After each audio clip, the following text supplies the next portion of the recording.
introduce you to Mark Banks and John Andrews, both part of the Common Law Court of Wales. Yeah, well, hello, John. Hello, Mark. Hello, Tom. Hello, Tom. It's the way to go, common law. I was just speaking to Guy Taylor, and we were discussing the very same subject. There's nothing else left for us now. Well, I'd have to agree. I mean, your case highlights how the system has been placed in order to facilitate asset stripping and fraud of the working class man, Tom, basically. Yeah, it's not just the working class. You'd be surprised the amount of people I know that were wealthy people, but compared to the sharks that we deal with, they're minnows, but we would consider them very rich people, and they've been robbed as well. So yeah, I mean, the class, upper class. Everybody's been under attack now. Yeah, nobody's safe. We've done a broadcast in the week with an elderly lady called Anne Richardson. Yeah, it's terrible. It goes all the way. In actual fact, there's a fella on the island with the boys are on the island of Anglesey, and Anglesey, I know it, yeah. Yeah, there's a fella on there that's just been hit with a £400,000 fine for storing skips on his own land. I mean, it's horrific. The depths that these people will go to in order to facilitate their greed is just no bounds, Tom, is it? Oh dear, that's a lot. It's like when you get a parking ticket for £20, and then before you know it, it's in the thousands. Yeah. They really are going to town on us. But I honestly do believe that we are now in the death throes of this situation. They're grabbing everything that they can before they basically have to concede to us. Yeah, I was telling you the other day, Darren, this is all it takes is a parking ticket, and that's it. You've had it, and people don't realise this. Yeah, I mean, once they get their hooks into you, you're quite right with all these charges. But that was the case with Anne, actually, wasn't it? It wasn't so much the incident that started the whole thing. It was just the accumulation of all the charges and the fines and everything on top. But that broke that woman, isn't it? Yes, and they stole the land to start with. Yeah. You know, this is what started it off, and the 93-year-old woman was trying to get these people off her land, but they wouldn't listen. They cut the trees down, and yeah, they took her land, and that's where it all begun. And then now it's £67,000. It's quite a harrowing story. But how are you and the family bedding up anyway, Tom? Oh, we're fine. We by each time they attack us, it makes us stronger. But there again, we're in an exceptional position where the backing of the public is absolutely being mind-blowing. Well, every time I say it, I do mean it. We're so grateful for the support we've got, because the average family would have been sitting on the curb outside their home right now if it wasn't for good people like yourselves. I gotta be fair, Tom. I mean, you're really genuine. People get the feel in the videos that you've done that you're a man of the people, and your case certainly has galvanised the public in a way I've not seen before. No, I really don't know why, but in fact I was speaking to someone the other day, and I looked at my first YouTube, and it's coming up to 30,000 views, but then I looked and it had been copied and reissued 12,000 times. Well, I really don't know how many times it's been viewed. Well, yeah, well, we can times that by 30, I would say. So, Tom, how much time have you got this evening? Could you spare us half hour or what? Yeah, of course I can, yeah. Well, would you like to, if you wouldn't mind, that is, give our listeners just a brief synopsis, because although the awareness of your case is extraordinary, there will be one or two people who may be just finding out about it now. Yeah, that's not a problem. Basically what happened in 1988, we took out a mortgage. Myself and my wife, young family, all the hopes in the world to look forward to, dreams I should say, and off we went on our little journey. until 1999 when my wife went in to get some further insurance, when the lady behind the counter told her that you do realise you'll never pay off your mortgage. Then she came home, told me, we contacted the asset stripping company known as Bradford and Bingley now, or Asset Management, which is now being taken over by another company, Granite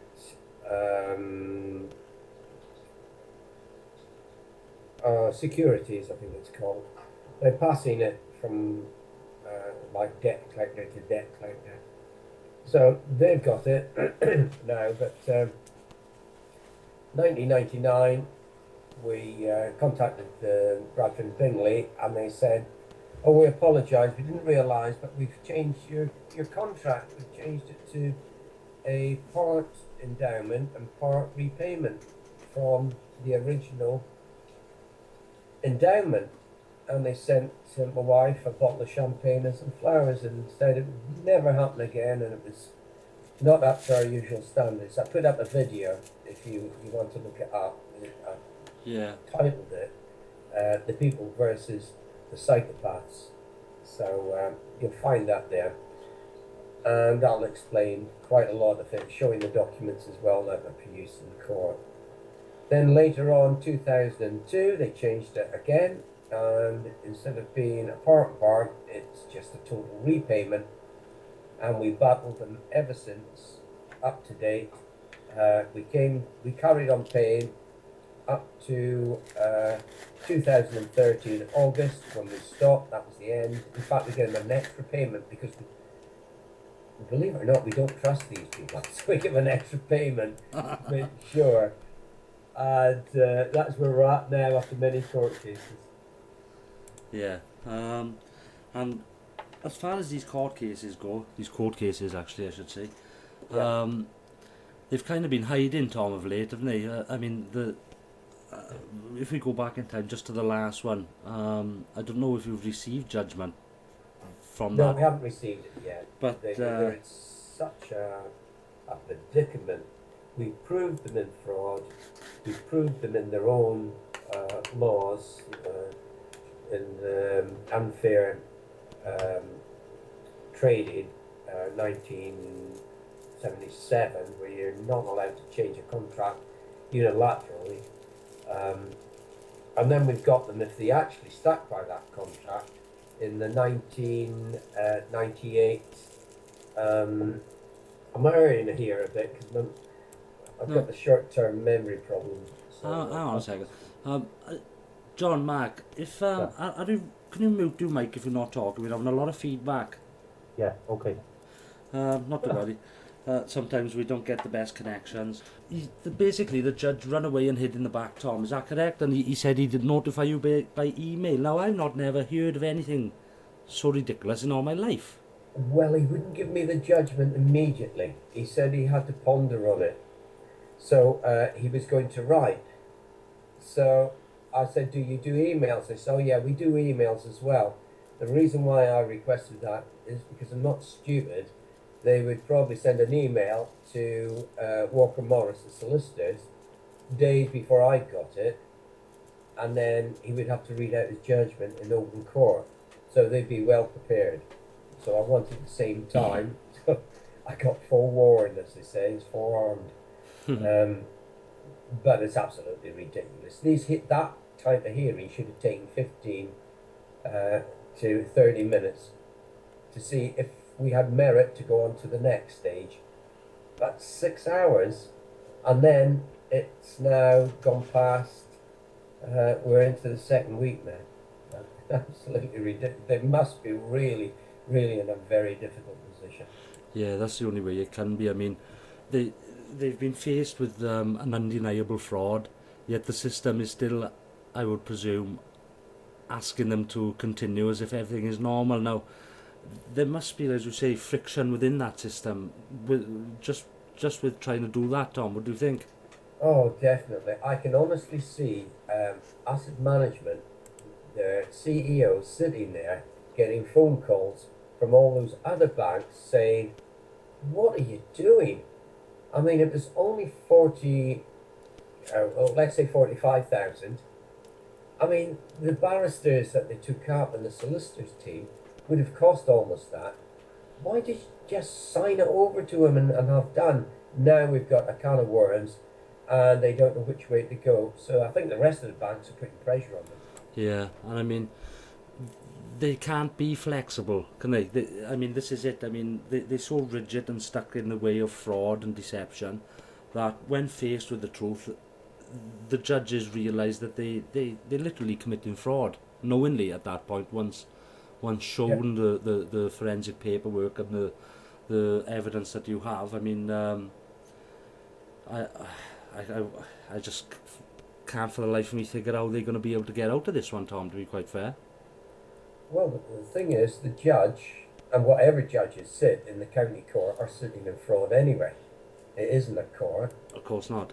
And what they do to the average man and woman, um, they shouldn't be able to touch. They touch these persons, as we all know, that understand these things. But the general public, they think they're going in there getting fair treatment, and these people are criminals, and these people should be locked up. And my aim, after all this, will be to get Bradford and Bingley CEO, which is asset management, to be sitting in jail. He has cost people's lives. People have taken their lives over this. They've devastated families. If somebody was out there with a gun and was doing this, they wouldn't be allowed to walk the streets. They're a danger to the public. Well, so is he. Yeah, and the salt in the wound is that they call it a civil matter, and so they can't go in front of a jury. I mean, it's absolutely insane, as you quite rightly say. They're terrorising people. There's people sitting on the streets and have lost their lives over these kind of matters, and not once does it get a chance to be put in front of a jury. It's absolutely insane. Well, they think that they're immune to prosecution, but they're not. And this is why the grand juries will be sitting. And you lads, hopefully that's your jobs. Get these up and running properly. I've been talking about this for a while. I want a grand jury sitting in every city. Yeah. In these islands. That's quite right, and this is the aim of what we're trying to do here. I mean, we realise that the jury or the people are no longer connected to the courts. In actual fact, the courts have never been so detached from the people than what we see today. We're having secret courts as far as family courts, you know, and decisions made behind doors and in secret, with the people not understanding what on earth is going on within the system. It's never been so detached from the people than what it is now. And there are statutes still on the books that go all the way back to Magna Carta, which specifically outline that no man or woman should be fined unfairly without a trial, that it's everyone's right to be tried within a jury. But this robbing, thieving system is doing it day in, day out, without any awareness to it really, which is why your case is so exceptional, that it's really shone the spotlight of truth upon this corruption, Tom, hasn't it? Now, the thing with the grand jury, the magistrate courts, I mean, the last grand jury or test that I seen, the decision was made to then take that decision of the grand jury to a magistrate's court, and I'm like scratching my head thinking, well, we all know that these magistrate courts are corporations and just as corrupt as any other, so why on earth would you take a grand jury decision to a magistrate court? I mean, it certainly puzzled me. I mean, That made me laugh, that did, because I could see the mafia being taken to court, and after being found guilty, the only one who's going to preside over them is Al Capone. oh, I know, Ridiculous. it is absolutely ridiculous, but there we go. I suppose we must forgive people for making such mistakes, but the essence of it is absolutely correct. The people have to, there are mechanisms in law which prevent these thieves from running amok as they are. We have to invoke these these mechanisms, and the sooner the better. And part of these are correct grand juries and common law courts. Now, this is the only way to go, Tom, really. And I mean, we think that we have to start off at the bottom. I mean, it's no good trying to nab these politicians, but you can certainly get the judges and the social workers and the people local within the community, the traitors within the walls of the city, if you like, who are the most dangerous type. That is, they're more dangerous than the enemy themselves. Once these people are properly tried with a common law jury of the people, then the verdict is the duty of the people to enforce. Now, if we were to, say, set up secret holding cells all over the country, I don't know, 4 meters by 2 meters would be ample, I would think, and start judging these people, publishing the evidence, taking them out and locking them up, and quite rightly so, then this system would soon dissolve. And as it dissolves, the system which is there to protect the establishment, as that crumbles, our courts and jails will become ours again. What do you think of that concept, Tom? Yeah. I find no fault in that, except maybe it should be a 2x2 cell. Yeah, I mean, because it's the only way it's going to happen. And I mean, there is no justice within the system. It is there to facilitate their fraud and to protect the establishment. This is plain as day, and your case certainly highlights that, Tom. The ironic thing is, putting these people in a cell, they actually get a roof over their heads, unlike the victims that they've had, that they've damaged. But if I can, and my wife and my family can promote any movement to get real justice, as they talk about real property that we can't own, real justice, we will do it, and that's what Sue and myself have been striding for a long time.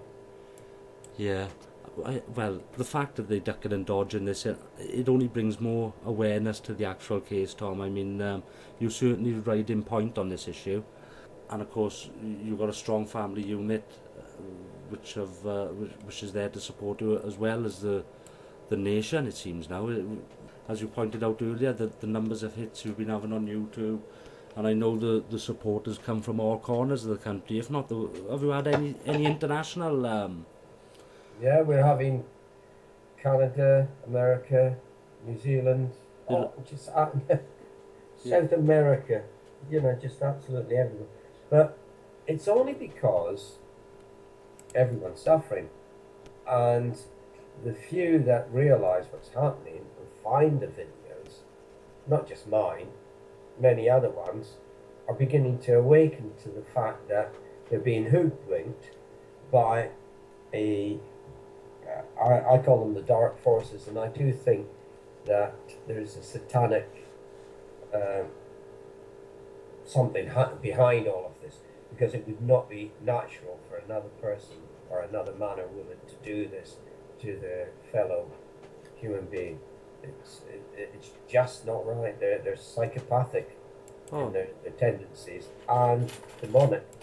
I said they're psychopathic and demonic in the way that they attack the average man and woman, children as well. Absolutely. I mean, I sometimes think that the interview for these jobs must be the Milgram experiment. The one where they electrocute the fella for getting the answer wrong. And the voltage wasn't too high. Yeah. I mean, these people are prepared to go all the way, and psychopathic is sometimes thrown about, but in this case, this system, it breeds them, doesn't it? It does. I mean, when you've got no empathy with someone that's suffering, there is something mentally wrong with you. You try and help someone who is in a position. But when I was going to ask the judge to look me straight in the eye, and is he prepared to take my family's home off me because of what this bank was actually saying? And I don't think he would have looked at my face at that particular moment, but I forgot to ask him that question. Yeah, I doubt he would have been able to look you in the eye, Tom. I mean, Yeah. this is it. When a mirror is put in front of them, they can't stand it. They have to run the other way, and a mirror of truth is certainly what your case is, and there's no denying it. And as you quite rightly pointed out, it's up and down the country, day after day, week after week, across all nations, because this private banking Ponzi scheme, it's like a franchise of private banks across the Western system, isn't it? And I mean, they're all facilitating the same trick of fractional reserve banking, leverage 10 to 1 if not more, with a fiat-based currency running, which, as we have learned from history, a fiat currency only has a lifespan of a certain number of years, and this one is well past its sell-by date. So we are seeing the system implode, and as it does implode, all laws and regulations seem to be going out of the window in order to preserve this dead debt slave system, Tom. Yeah. Do you see the reaction of our ordinary Bobby on the street? Is our society so changed that they have put away a 9-inch truncheon to use a 1.5 2 foot batons, tasers, CS gas, and they're arming them? Now, has our population got so dangerous? No. What they're doing is they're protecting the corporation. It's we're turning in. Well, we are into a police state now, and that's been instigated by them. But it's you lads in your common law that I really admire. Speaking to John Hurt and Roger Hayes and Guy and that, and all of the same mindset that we have to bring it in yesterday. Yeah, you're quite right. But again, it's not ours. It's not anybody's. It simply is. It is the law, and you just know it once you see, you compare the two systems. You know, there's no debate. There's only one way, and that is the just way, where an honest working class man gets a fair crack at it. I mean, we getting judged without even knowing half the time. People's homes are getting stolen off them by the swift movement of a pen by some psychopath, and it's move on, next case, and you're absolutely correct. It can't go on like this, and the depiction of the police shows how over time that they've had to get more and more desperate in order to protect themselves, to the point where you quite rightly said they're half militarised now. Well, I think they are militarised, but you said something very true there, that this is my memory, I'm sorry, it shuts down from time to time, man. I really do. It's not Alzheimer's, I promise you. It's I've been through so many operations and drugs and things. And, these drugs were supposed to be for my health, not for recreation, by the way. It'll come back to me in a moment, but they are on meltdown now. And, a lot of people are under the misapprehension that statutes is something that's been invented for civil law, but as you know, they're in common law. They're even in the Bible. So civil law was supposed to run and smooth out the bumps that we come across through our everyday life, but they've mortified it into something to use as a tool against the people and to control us. So it has to go, that system now. Yeah, and we are certainly in the death throes of it. And John, Mark, do you have any questions for Tom? Well, I've just been listening there. You know, it's unbelievable what's happening around the country, especially to you, Tom. And you know, they are hiding things because you know they want to use emails and that to give answers out, and you know, if you know what I mean. But legislation itself is contracts, is it not?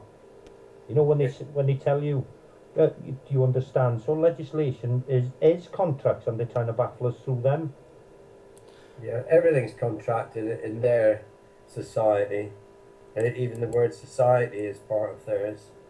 I mean, it all goes back to Roman law, Yeah. and Roman law has been with us from biblical times, and we've been having warnings from way back then to today not to go under civil law, and we ignored them. They put it in our faces, and they give us promises. When they promise you security at the cost of your liberty, you're a fool if you take it. And this asset management, Tom, these are a government establishment, are they? That's right. So what I've got is I've got a Crown representative sitting as a judge, and I've got the barrister representing the Crown. Slight conflict of interest there, I should imagine. Didn't bring it up, but it's at every court anyway. Yeah, it is. Unbelievable. Yeah, you can't get justice in their system. That's plain and simple. Well,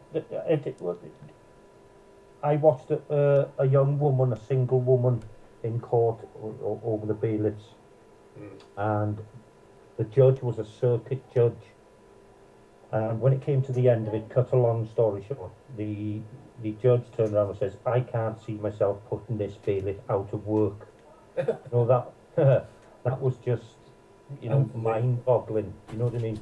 It's not about saving a bailiff's job. It's about truth and your rights, isn't it? Do you know what I mean? Yeah, well, there's a chap up at Durham I spoke to. His name's Brian Nesbitt. I was telling Guy about it. I don't know if it's been publicised yet, but we're trying to help him. And what happened to him, he had an industrial accident. He banged his head. It damaged him. He wasn't really compos mentis for a short time while he was ill. He was suggested to go to Citizens Advice, and they said, yes, you've got a serious case here, and we'll represent you in court. So off he trundled to court, and he turned up, and in front of the judge, Citizens Advice never turned up. So he lost the case, he lost his pension, he lost nearly everything, and the union wasn't helping him at all. In fact, they were putting every obstacle in his way. After this, somebody suggested taking them to court. So he took Citizens Advice to court because he'd lost everything, and he has got a case because it was a blatant misuse of that's not the word I'm looking for. There is that, but it'll come to me. So they had a case against them, so he took them to court, and they won. 79,000 they're claiming of him for costs. They're trying to make him bankrupt and take us home. Citizens Advice, these are the people that's there to help us, and considering that solicitors give their free time, huge questions have got to be asked. But this is what's happening in the background. People don't know about. I think they're all working. They're all in it together. This is why they actually tell you, get some legal advice. Go and talk to the legal advisor. Duty of care was the word I tried to remember. Yeah. But this is what they're doing, Tom. They're sending you off. Go and talk with the legal advisor. Go and talk to the Citizens Advice. And they're all part of the same system and follow the same footsteps, if you like. Yeah, both those words you use, citizen and legal, is things that's not advantageous to a man or a woman. In fact, it's very dangerous and damaging to them. So stay away from those places. It's lawful we use, is it? Yeah, and I mean, those, like the Citizens Advice Bureau, as you say, they're all ex-solicitors or working solicitors who've all taken an oath to the bar, which is essentially the Crown. And I mean, it is a total attainment, if you like. This is highlighted in also with websites, especially alternative ones. I remember Get Out of Debt Free. they were approached and were offered a lot of money, you know, in order to, you know, basically keep their mouth shut and guide people in the wrong way. But they they stayed true to their words. I know the same thing happened to deadbeat dads who do a great work with the child support agency and things. They try to incorporate them into their systems, if you like, and you do have to remain honourable to you know, to stick the course and to do the right thing, because when you do get close, they do certainly try flinging money at you, Tom, don't they? That's right. They base it on the principle that every man has his price. Trouble is, are you going to sell your children into slavery? I mean, Sue and myself, we look at our grandchildren. We're thinking about the grandchildren that's not here yet. Will I look in the mirror when I see what's going to happen to them in 20 years' time and think the money was worth it? I don't think so. No, and it's already happening without our knowledge or consent. You know, they're making money off every possible way they can think of. I mean, everything is going to the private side. The minute that a child gets stolen and the social worker turns the key on the car, she's getting paid. The minute somebody gets sent to jail and G4S turn up, this private sector's getting paid. I mean, it's been done covertly, but absolutely, isn't it? I've just watched a video. Mark Salon put it up on our Facebook page, which is Eviction Fraud of the Banks, and it's absolutely spot on. There's no speaking in it. This chap's just put up the information on the screen. You have to read it. My memory again. It's absolutely spot on. They told us, they warned us, they hoodwinked us, they asked us to stop it, and we carried on and we followed what they told us to do, and now we're in this situation. We've got ourselves to blame. Ignorant. But this is the point where we take control of what's happening and don't allow it anymore and take it back. Yeah, people can no longer afford to be ignorant. No. And it's been willful ignorance that has got us in this mess, Tom. You're quite right. Mark, have you got anything to chip in with, mate? Yeah, sorry. I just wanted to ask you there, Tom. You know, you said that they changed the terms of your mortgage. Did they send you out new mortgage conditions that you had to sign or anything? No, nothing at all. That's why they're caught in the unfair trading terms of 1977.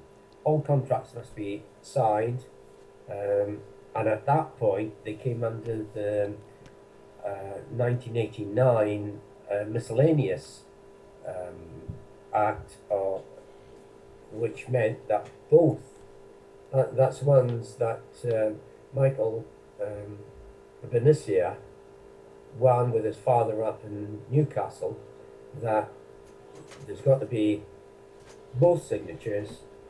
The terms and conditions are supposed to be there at the same time and dated at the same time. 3 of those are fatal, and it doesn't make it a lawful deed. Now, when they claimed that it's been changed, and in that little video I put up, you can see in their admission they did not have consent, and I still don't give them consent to change it. So we've agreed that there was an endowment, and as soon as they agree to that, well, they're stuck. So no new terms and conditions. And what they sometimes use, or a tactic that I've come across, I think it was from the Spaniards' work, is that they actually take power of attorney through forgery, of course, and they're able to securitize different agreements and things within the bank that the so-called customer never gets to hear or see the light of day of. I mean, it's an absolute fraud, top to bottom, rife with it, Tom, isn't it? Yeah, well, that's my terms and conditions as well. But that's a hidden agenda, which isn't lawful anyway. So they will lose on, if they ever brought that into court, they want to keep that in the dark for the majority. But anybody battling that knows that there's power of attorney in there, they will be pulled over the coals by any judge, because even the blatant criminals today could not go along with that. No, there can't be a contract without full disclosure, and there is no contract without consent. And we touched on it earlier. Even these acts and statutes require consent to be enforced, and there are processes of withdrawing your consent through different means that can nullify that. But we also said a word, society, which the definition is mutual people come in with consent. Now, once you remove your consent, or enough people do, then you're no longer bound to the laws of that society, except the natural laws, which is common law, of course. You know, do no harm and do no damage. It's quite as simple as that, and you know, everything else is common sense, Tom, isn't it? Yeah, I mean, you can actually, there is a defence in court that you claim that you made a mistake. Yeah. And everybody's allowed to make a mistake. When you not in the thing they try to hoodwink us once again is ignorance of the law is no defence. But when the law is drafted in such a way to actually cause fraud, then they're coming under common law. Well, of course. Yeah. You know, the thing is this, what people need to understand is, it wasn't so long ago, a few hundred years, that all the laws were written in Latin, and common man dared to speak Latin, he'd have his tongue chopped out. So when the laws have never been there for the people, for we've always been considered chattel and slaves. Now over time they've had to modify it, but it might as well be written in Latin today, because they've just changed all the definitions, Tom, haven't they, in what they call legalese. So up means down, left means right, and it's a total mess. So the normal common man doesn't stand a chance, Tom. You can actually go into court and ask for a translator, and they'll ask what language. You would say your language. I want everything that you say translated into common English, but they won't do it. But that shows you their system is so simple. They just told us what they were doing to us. We accepted it, and then they changed our language. That's why I originate from the Highlands, and that's why Gaelic was outlawed. I don't know about Wales. It probably would have been the same thing. Yeah. Any language that wasn't English had to be restricted or banned, because it's a way of controlling. And now English is the main language of the world. We're trying to control the world through language, through deceit. Yeah, we done an interview with historian Lazarus Rayban, and I was unaware of that actually, Tom, but Laz pointed out to me that you're quite right. Welsh and Gaelic, if you speak it in the House of Parliament, they don't like it at all, apparently, and that's the reason why, is because it's a true language. You know, it's got no hidden definitions, and they can't facilitate the fraud by using it. That's absolutely right. Maybe we should, even Old English, thee and thou, and you know, all those words, it's been taken away, and they said, but this is the modern word now. You and yours and me, and you know, I mean, you say you could be speaking to 10,000 people, and everybody think that they've been addressed individually, but you is actually can be used for more than one, where thee and thou, you know, that's exactly who you're addressing. So even though the English was outlawed as well, basically. Well, I don't know how. Yes, I mean I do know it has to end. It's as simple as that, Tom. There's so much information out there now for people that they can no longer afford to be ignorant, and they can quite easily find out, the truth. And I think there's enough momentum now that they can't stop this. It simply has to end. It's just a matter of time, Tom, isn't it? Surely. Yeah. Well, on our attempted eviction on the 23rd of July, I said that something remarkable happened. The people here that came, there's about 350, and the reports were a lot of them were smiling days and weeks later because they didn't know what had happened. And since that point, it seems like everybody's been pushing a big boulder or whatever up to the top of the hill. That day, it reached the pinnacle and went off the other side, and it's picking up and it's getting its own momentum now. The idiots came for our home on the 23rd of January, and they looked at. I was watching the weather as well. I'm not stupid.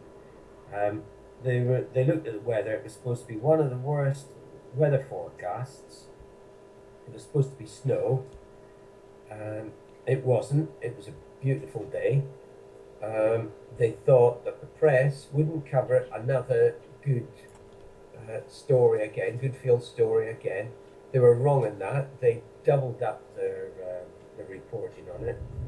And then a team of absolute numbskull bailiffs parked the cars at the bottom of our the adjacent road in a cul-de-sac, walked off, stayed in a hotel, came back, thought they'd just drive up and take the home. The police didn't even want to support them because they never turned up. So they got there's somebody up there looking after our little family. But it's going on every day. Everything's building momentum. And it's coming. They're going to fall. And it was hard on the way up for them. Tell you what, on the way down we'll make it more difficult. You know, I've got in front of me here, Darren, Tom, the Bangalore principles. Do you know what I mean? These judges should be abiding by these and their conduct, do you know? And you can actually see, when you hear these things happening, like yourself, Tom, and these judges want to send you an email. It's just not their conduct, is it? They're trying to bypass. They know what's happening. There's no doubt about it. They know what's happening. It would be questionable if he was a judge, John. He wasn't a judge, this guy. Well, some of them, especially in these magistrate courts, no, they're not judges at all. Yeah, tribunals and that is what we have to watch, isn't it? Yeah, so much skullduggery going on in the family courts and in these civil courts. So the judge that was in our case was the highest ranking judge in Nottinghamshire. I bet he was delighted with that job that he had that morning, because he's jammed and fixed now, Tom, isn't he? I don't know where he was. He was an hour and a half late for his work. I hope he got deducted off his wages. Yeah. Well, actually, I tell you what, if he was the boss, I mean, he made a foolish decision trying to deal with this one. I mean, it's a hot rock to say the least, Tom. Well, I'd already put him on notice about a year before this. What's the same guy? The same guy, is it? Yeah, I put him on notice because he issued. I put null and void claim in. Well, not a claim, notice. And he ignored it, and I put him on notice that I will hold him in his personal commercial liability. Custody. Yeah. So he knows. Well, he'd be under his own full commercial liability and under penalty of perjury then, Tom. Yeah, that's right. Yeah. Which so means he ignored that and he carried on. Well, he's doomed now then, because he'd been given fair warning, and he's been given all the evidence. He's been shown that fraud is committed, and he can't blame, it was I didn't see it, because gross negligence is the equivalent of fraud, as you well know yourself. So he's well and truly on his way to prison, I would suggest, Tom. Well, he's presided over all these junior judges, and he must see what's coming in front of him. I'm putting up a new video soon, when I get round to it, explaining. So Mr. Ebert, that guy and myself talk about, he's an absolute genius, and we've talked about when you're going into a court and you lose, and you know what they come down on, it's the merits. So you put your evidence in, it doesn't have any merit. The only way you can beat them is in their procedure. Now, if a judge makes a mistake in the merits, another judge that's in the appeal court will look at it, but he will not go against the original judge. He will not say he's made a mistake. But if he's made an error in the actual procedure, that's fine. Well, this is what this video is, and it will show what they're doing to us, what they should do to us, and what is actually happening, and then other people can look into their own situations, and hopefully it'll assist them. Yeah, well, this is what you've done right in point on this one, Tom, but you're right at the forefront. And excuse me, this, the work that you and the team and all the help you've had is priceless for everybody else. This is for everyone, really, Tom. Yeah. Well, this is it. I mean, I'm only putting this out. The brains behind all this is Mr. Ebert, and Guy, and Benicio, and many other. I never mention them in the videos that I do. The simple fact, there's so many, and I certainly don't want to give, in case I forget someone. They're absolutely immense, these people, and they're the ones that the majority of the people that's coming now are standing on their shoulders. It happened in Canada. They learned from that, except Ebert, who learned for himself. Yeah. And if I can learn, and then somebody else picks up the little bit I can put in, it's only tiny, I can tell you that. We've got this nut cracked anyway. It's smashed just now. We just need to pick the shell off it. Yeah, I agree, and I'd echo your sentiment as far as thanking the likes of Guy and that. He and Linda come down to visit us not so long back. Yeah, they're good people, aren't they, Tom? Oh, they're brilliant. I mean, I have not got a bad word to speak about anyone who's in our type of, I can't call it an organisation, because there's no organised things happening. Well, that's the beauty of it, because we're all individual critical thinkers. There is no leaders as such. No. They can't control it, Tom, can they? No. It's beautiful that way. It's so organic then, and natural. They can't get rid of a leader and destroy something. I mean, you take away Cameron, and the Conservative Party would fall apart for a while. Labour Party don't have a leader, or the other one's right now, only the SNP. But there's something fishy going on there, because one day you got salmon, and the next thing you got a sturgeon. But yeah, we don't have any leaders, and we don't want any leaders. And there are little bits of infighting between different groups, but that's mostly egos, and that's the last thing we need. But as you say, no leaders, and they will not defeat us. That's it. And as you say, it's a natural, organic movement, and therefore the people who are within it are naturally friendly, and and this is it's beautiful, really. Oh, it's amazing. I mean, Sue and myself went to, were asked to talk at the TUC thing about austerity. So I thought, well, I'll tell them about what's happening to us, and what we're trying to do. And brilliant people, lovely people, but the warmth wasn't the same as our meetings, when we go to a meeting, people are hugging and smiling and all day long, during the meeting. Where theirs, it's a handshake and a smile, and that's it. There is something special about people involved with this. Yeah, I'd agree. Lads, anything? Mark, John? Well, I'm just dumbfounded. I mean, Tom, I'm still educating myself, and you guys are really still on and all them. And Darren, of course, you're all brilliant, and this three-letter thing has helped me immensely, and it works, I must say. With the movement, I think that'd be a fair way to describe what's happening, because it truly is a shift and a movement, and one of a huge scale. I see it as we are the tide coming in. Funny enough, I mentioned this the other day. We're living in the times of Caligula again, where the law's gone out of the window and the elites are just crazy.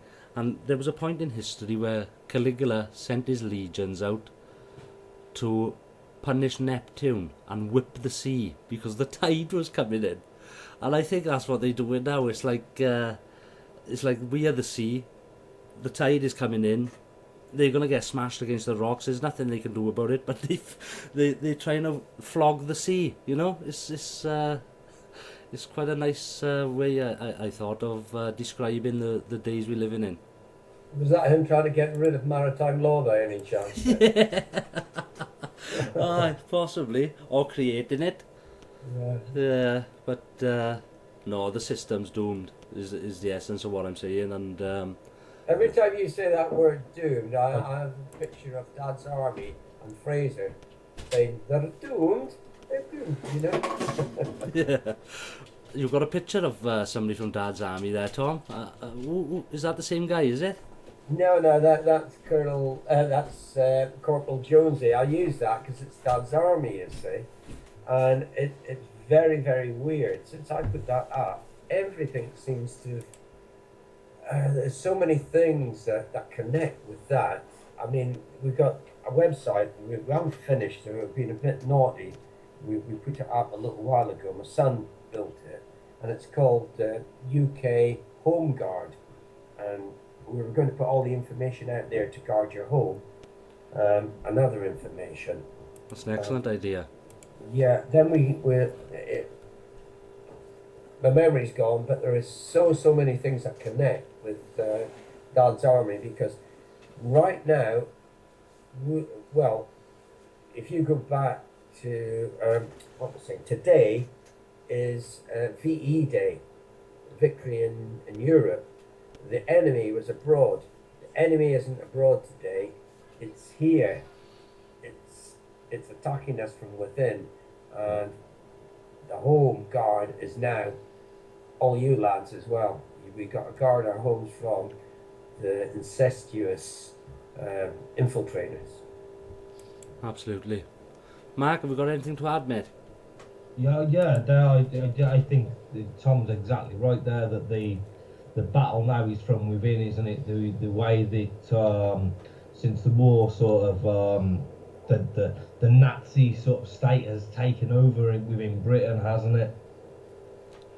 Well, yes, and it's come through this private banking system, really, and it demands to be fed, and we're at a point now where we're printing over $1 trillion a year in fiat currency out of thin air. It's not trickling down to the people. I mean, the inflation has not kicked in yet, but we have printed more money the last 2 years than the previous 200 years of commerce altogether. So that should give people an idea exactly how big this coming crash is going to be, and they are so desperate trying to keep it and hold it together, and it's impossible. Absolutely impossible. It is, yeah. It's not going to hold together much longer, is it? I mean, it could possibly, like you were saying earlier, the law of averages within the fiat currency says it has to collapse at some point, doesn't it? Yes, it's done. But I mean, in the meantime, in order to try to keep itself afloat for a few more years, or until they can try to reset the system by, I don't know, the modus operandi in in centuries gone past would be to try and manufacture a world war, you know. But in this is the first time ever in where there has been where this debt slave cycle does come to an end, and it has done many times before through World War, depressions and crashes.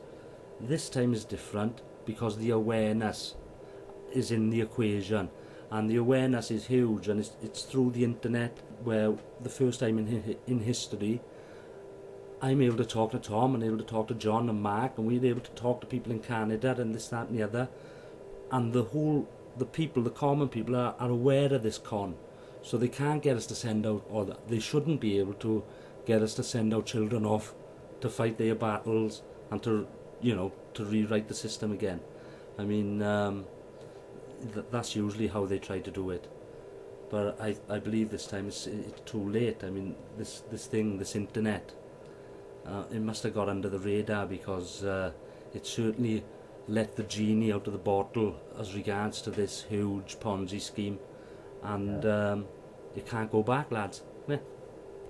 I think people are waking up fast now. Oh, it's at a massive rate, as Tom said. You know, the rock has reached the top of the mountain, is now plummeting down the other side, gathering a tremendous momentum. The snowball only gets bigger as well, don't it, as it goes down a hill, yeah. Absolutely.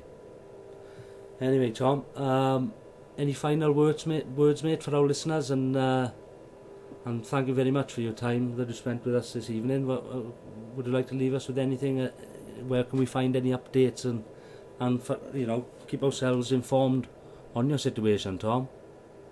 Well, I'd like to thank you for having us. I get carried away sometimes talking. I get told off for it. Nah, we got 10 minutes yet, mate, no problem. Don't start me.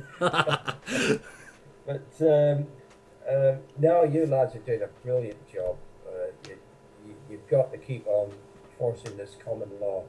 You've got to get the courts all over Wales there, because it's been a hotbed of rebellion. Always Wales, like Scotland and the north of England. It seems to be the south of England that has to wake up.